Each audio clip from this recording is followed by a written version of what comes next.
ज्येष्ठ महाकाल मार्गशीर्ष मास में श्री कृष्ण भक्ति का विशेष महत्व रहता है। दोस्तों, योगेश्वर भगवान श्री कृष्ण जी गीता में स्वयं कहते हैं कि अगहन मास यानी कि मार्गशीर्ष मास भगवान श्री कृष्ण का ही एक स्वरूप है। इसलिए इस मास में पड़ने वाली पूर्णिमा मनोकामना पूर्तिदायक तथा संतान सुख प्रदायिनी है। सतयुग में देवों ने मार्गशीर्ष मास की प्रथम तिथि को ही वर्ष का प्रारंभ किया था। पूर्णिमा के दिन श्री सत्यनारायण भगवान की कथा, लक्ष्मी पूजन, शंख पूजन और भगवान श्री कृष्ण सहित चंद्रमा का पूजन करने से मन के विकार मिटते हैं, जिससे मन में बसी हर मनोकामना को पूर्ण किया जा सकता है। मार्गशीर्ष पूर्णिमा के दिन ही माँ अन्नपूर्णा की जयंती भी मनाई जाती है, इसलिए ये तिथि सबसे खास है। पूर्णिमा के शुभ मुहूर्त में श्री कृष्ण, भगवान श्री विष्णु, लक्ष्मी जी सहित चंद्रदेव का पूजन अवश्य करना चाहिए। नियम पूर्वक स्नान करके आचमन करें, फिर भगवान का पंचोपचार पूजन करें। इसके बाद ओम नमो नारायण मंत्र का उच्चारण करके हवन करें।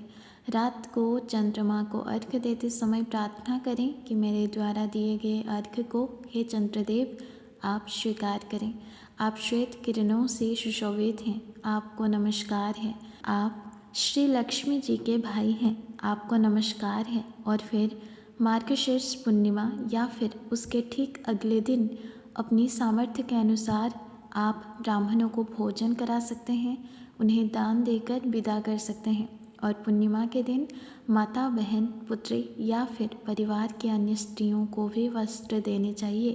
पूर्णिमा के शुभ मुहूर्त में भक्त द्वारा की गई भगवान की मानसिक पूजा भी संपूर्ण फल प्रदान करती है।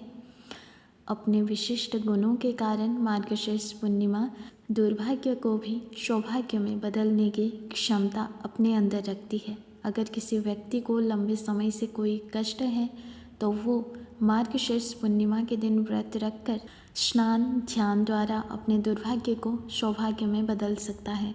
माता अन्नपूर्णा को शास्त्रों में संसार के भरण पोषण की देवी कहा जाता है। उन्हें अन्न की देवी माना जाता है। धार्मिक मान्यता है कि एक बार जब काशी में अकाल पड़ा तो लोग भूख से व्याकुल होने लगे। तभी भगवान शिव जी ने लोगों की सहायता की। अगहन महीने की पूर्णिमा के दिन ही माता पार्वती जी ने अन्नपूर्णा का रूप धारण किया और फिर भगवान शिव जी ने लोगों की भूख को मिटाने के लिए माता अन्नपूर्णा से भिक्षा मांगी थी। इसके बाद माता अन्नपूर्णा ने वचन दिया कि काशी के लोग अब कभी भूखे नहीं रहेंगे। इसलिए माता अन्नपूर्णा को अन्न, भोजन और समृद्धि की देवी कहा जाता है। अन्नपूर्णा जयंती के दिन रसोई घर में माता अन्नपूर्णा की तस्वीर रखकर पूजा की जाती है। साथ ही इस दिन रसोई में चूल्हे की भी पूजा करें और इस दिन उपवास रखना संभव हो तो उपवास भी ज़रूर रखें। अन्नपूर्णा जयंती के दिन गरीबों को भोजन दान करना चाहिए। ऐसा करने से माता अन्नपूर्णा की कृपा दृष्टि बनी रहती है। इस बार पूर्णिमा की तिथि 2 दिन है, तो ऐसे में व्रत किस दिन रखा जाएगा, किस दिन स्नान दान करना ज़्यादा सही रहेगा, अब आपको आगे बताएंगे। दोस्तों, पूर्णिमा तिथि जो है वो प्रारंभ होगी 14 दिसंबर शनिवार को शाम 4:59 से और 15 दिसंबर रविवार को दोपहर 2:31 पर पूर्णिमा तिथि जो है वो समाप्त होगी। इसलिए इस बार 14 दिसंबर शनिवार को पुण्य व्रत रखा जाएगा।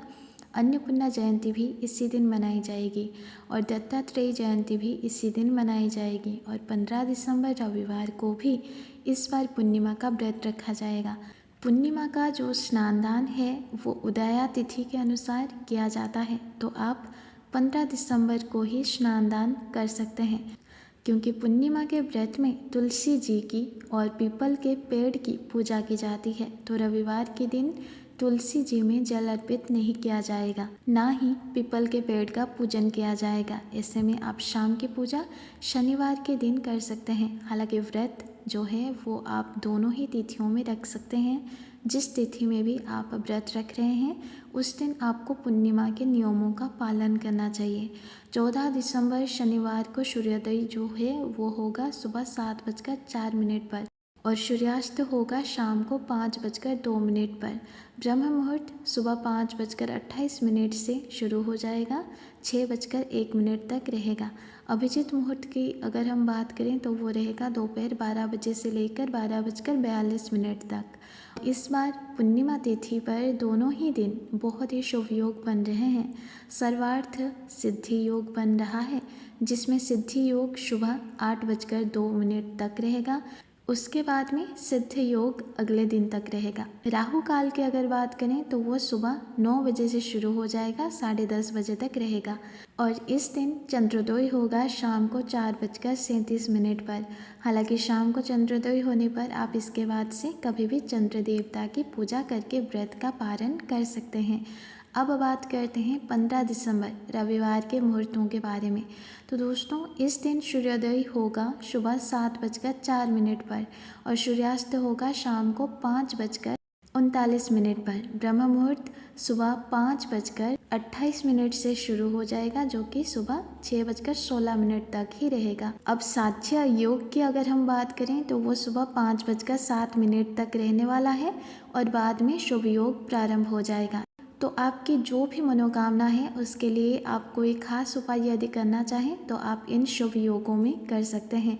अभिजीत मुहूर्त जो है 15 दिसंबर की वो रहेगा दोपहर 12 बजे से लेकर 12:43 तक, जिसमें आप श्री सत्यनारायण भगवान की पूजा करके कथा का श्रवण कर सकते हैं। अमृत काल शाम के 6:06 से शुरू होकर 7:36 तक रहने वाली है और राहु काल रहेगा शाम को 4:31 से शाम के 6 बजे तक।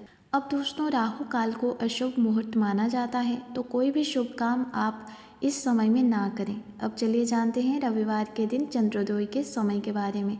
तो दोस्तों, इस दिन चंद्रोदय होगा शाम को 5:36 पर। हालांकि दोस्तों, पूर्णिमा का जो तिथि है वो दोपहर तक ही समाप्त हो गई होगी, क्योंकि यही कारण है कि जब भी लोग पूर्णिमा का उपवास रखते हैं तो शाम को जिस समय चंद्रमा उदय हो रहे हो उसी समय पूर्णिमा तिथि यदि विद्यमान होती है तो उस तिथि में पूजा करना या फिर व्रत रखना ज़्यादा सही मानते हैं।